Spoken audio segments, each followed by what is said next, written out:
વડીલો દ્વારા જણાવ્યા મુજબ ખૂબ જ ઉપયોગી જાણકારી. ધ્યાનમાં રાખવા જેવી વાતો. 1. પાઇલ્સની સમસ્યા હોય તો 10 થી 15 બીજ કિસમિસના અડધો ગ્લાસ પાણીમાં રાત્રે પલાળી રાખો અને સવારે તેને ખાલી પેટે દાણા કાઢી લો અને કિસમિસ ખાઈ લો.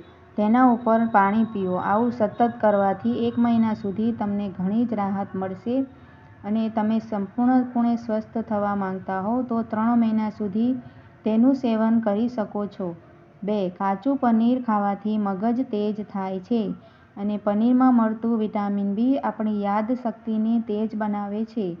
3. સૂતી વખતે તમારા પગ નીચે ઓશીકું રાખવાથી તમારા શરીરનો કોઈ પણ ભાગ ભારે થતો નથી અને આખા શરીરનું વજન પણ એકસરખું વધે છે. 4. ડુંગળીના રસમાં લીંબુનો રસ ભેળવીને પીવાથી ઉલટીમાં તરત જ બંધ થઈ જાય છે. 5. સવારે સમયસર નાસ્તો ન કરવાથી પેટમાં ગઠ્ઠા થાય છે અને શરીરમાં નબળાઈ પણ આવે છે. 6. અઠવાડિયામાં 1 વાર લીમડાનો ઉકાળો પીવાથી પેટની બધી જ ગંદકી સાફ થઈ જાય છે. 7. 2-3 મહિના સુધી મીઠું ઓછું ખાઓ. તેનાથી તમારા શરીર 90% રોગોથી દૂર રહેશે.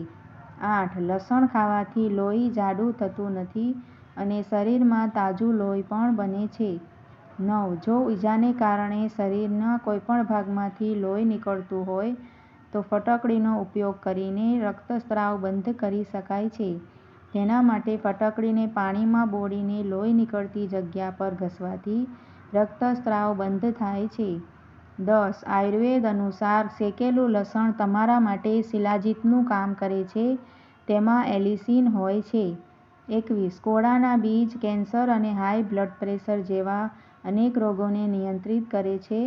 તેને તમે પાણીમાં પલાળીને અંકુરિત કરીને સલાડમાં ઉપયોગમાં લઈ શકો છો. 12. જો તમારી આંખોની નીચે ડાર્ક સર્કલ હોય તો દરરોજ રાત્રે સૂતા પહેલા એલોવેરાનો રસ અને બટાકાના રસનું મિશ્રણ લગાવો. તેનાથી થોડાક જ દિવસોમાં ડાર્ક સર્કલ દૂર થઈ જશે. 13. આદુ, લવિંગ અને એલચી નાખીને ચા પીવાથી થાક દૂર થાય છે. 14. જો તમારા હાથમાં પીળાશ દેખાય છે તો તમારા શરીરમાં આયરનની ઉણપ થઈ શકે છે. તેના માટે પાલક અને દાડમનું સેવન ખૂબ જ કરવું જોઈએ. 15. જો તમારા વાળ ઘણા જ ખરતા હોય તો રોજ વરિયાળીનું સેવન કરો. તેનાથી ખરતા વાળ જલ્દીથી બંધ થઈ જશે. 16. જો તમને પેટમાં દુખાવો અને વધુ પડતો ગેસ થતો હોય તો આદુ અને સેલરીનું સેવન કરવાનું ચાલુ રાખવું જોઈએ. 17. દૂધ સાથે વાસી રોટલીને ખાવાથી સુગર લેવલ કંટ્રોલમાં રહે છે અને ગાલ પણ ભરાવદાર બને છે. 18. મસાઓ પર ડુંગળીનો રસ લગાવો. મસાઓ નાના નાના ટુકડામાં ખરી જાય છે. 19. મગફળી ત્વચા અને વાળ માટે ફાયદાકારક છે એટલે રોજ 1 મુઠ્ઠી મગફળી ખાવી જોઈએ. 20. નશામાં ધૂત વ્યક્તિને ડુંગળીનો રસ પીવડાવવાથી તેનો બધો જ નશો ઘણી હદે દૂર થઈ જાય છે. 21. વાસી રોટલીને ખાવાથી મન મજબૂત બને છે. 22. દૂધમાં ઉકાળીને સૂકી ખજૂરને ખાવાથી પાતળો વ્યક્તિ પણ જાડો થવા લાગે છે. 23. જે વ્યક્તિ દરરોજ ચાલે છે તેનું હૃદય હંમેશા મજબૂત હોય છે. 24. સિંગોડા શરીરમાં લોહી અને શક્તિ બંનેને વધારે છે. કાચા સિંગોડા ખાવાથી શરીરમાં હિમોગ્લોબિનનું પ્રમાણ ઝડપથી વધે છે. 25. પેઢામાં સોજો આવી ગયો હોય તો અડધા લીંબુનો રસ અને થોડું સિંધુ મીઠું 1 ગ્લાસ હૂંફાળા પાણીમાં મેળવીને કોગળા કરવાથી ફાયદો થાય છે. 26. રોજ કાચી ડુંગળીને ખાવાથી પેટના કીડા મરી જાય છે. 27. શેરડીના રસમાં થોડુંક આદુ ભેળવીને પીવાથી ગરમીનો અહેસાસ ઓછો થાય છે. 28. નાક બંધ હોય તો ગોળનો ધુમાડો કરો અને તેનાથી નાક સાફ થાય છે. 29. ખોરાક ખાધા પછી તરત જ સ્નાન ન કરવું જોઈએ. 30. જો તમારે પેટની ચરબી ઓછી કરવી હોય તો રોટલી સાથે ડુંગળીને ખાઓ. પાણીમાં લીંબુ નિચોવીને પીઓ. દિવસમાં માત્ર 2 વાર જ ભોજન કરો અને રાત્રે સૂતા પહેલા 1 ગ્લાસ ગરમ પાણી અથવા 1 ગ્લાસ હૂંફાળું દૂધ પીવો. જે લોકો રોજ કાકડી ખાય છે તેમને શ્વાસની તકલીફ ક્યારેય નથી થતી. 32. પેટમાં દુખાવો થતો હોય તો સેલરીમાં થોડું કાળું મીઠું ભેળવીને ખાવાથી દુખાવામાં આરામ મળે છે. 33. જો તમે તમારા પેટમાં ગેસની સમસ્યાનો સામનો કરી રહ્યા છો તો એક મોટી ઇલાયચીને ચાવો. એનાથી થોડાક જ સમયમાં ગેસની સમસ્યા દૂર થાય છે. 34. જીરું ખાવાથી સાંધાના દુખાવામાં રાહત મળે છે અને અપચો પણ દૂર થાય છે. 35. જ્યારે પણ તમે દહીં ખાઓ ત્યારે તેને કોઈ ગરમ વસ્તુ સાથે જેમ કે ભાત કે ગરમ રોટલી સાથે ન ખાવી જોઈએ. 36. દરરોજ સવારે પલાળેલી બદામને છોલીને દૂધ સાથે ખાવાથી મગજ તેજ બને છે. 37.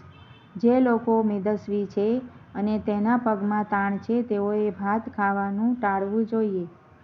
38. જો તમે શ્વાસની દુર્ગંધથી પરેશાન છો તો તજનો ટુકડો મોંમાં રાખો. એમ કરવાથી શ્વાસની દુર્ગંધ દૂર થાય છે. 29. બટેટા તમારી ત્વચા પર બ્લીચનું કામ કરે છે. તેને લગાવવાથી કાળી ત્વચાનો રંગ સાફ થવા લાગે છે. 40. તજનું સેવન કરવાથી વજન ઘટાડવામાં મદદરૂપ છે. 41. ઠંડા દૂધને બદલે ગરમ દૂધ પીવો. ગરમ દૂધ પીવાથી હાડકાં મજબૂત બને છે. 42. કડવી વસ્તુઓ ખાવાથી તમારું સ્વાસ્થ્ય સારું રહે છે અને અતિશય મીઠી વસ્તુઓને ટાળવી જોઈએ. 43. નાના બાળકોને રાત્રે ઊંઘ ન આવતી હોય તો થોડુંક મધ ચાટવા આપો. તેનાથી ઊંઘ આવવા લાગશે. 44. હાડકાંમાં નબળાઈ લાગતી હોય તો સોયાબીનનું સેવન કરવાથી હાડકાં મજબૂત બને છે. 45. જો તમારી સ્થૂળતા વધી રહી હોય અને પેટ લટકતું હોય તો નાભીમાં તેલ લગાવો. થોડાક જ દિવસમાં આરામ મળે છે. 46. ગમોરીઓથી બચવા માટે લીમડાના પાણી કે લીમડાના સાબુનો ઉપયોગ સ્નાન કરતી વખતે કરો અને રોજ સવાર સાંજ લીંબુ પાણી પીવો. તેનાથી ગરમીમાં ગમોરીઓ મટે છે. 47. ગેસના કારણે માથું દુખતું હોય તો 1 ચમચી લસણ પીવો. તેનાથી દુખાવામાં આરામ મળે છે. 48. પાણી પીવાથી શરીરમાં અનેક રોગો થતા અટકે છે. તેથી બને તેટલું પાણી વધારે પીવું જોઈએ. 49. ડાબે પડખે સૂવાની આદત ન પાડો. તેનાથી હૃદયરોગ થાય છે. 50. જમ્યા પછી તરત જ ચા ન પીવી જોઈએ. તે ખોરાકને પચવા નથી દેતી.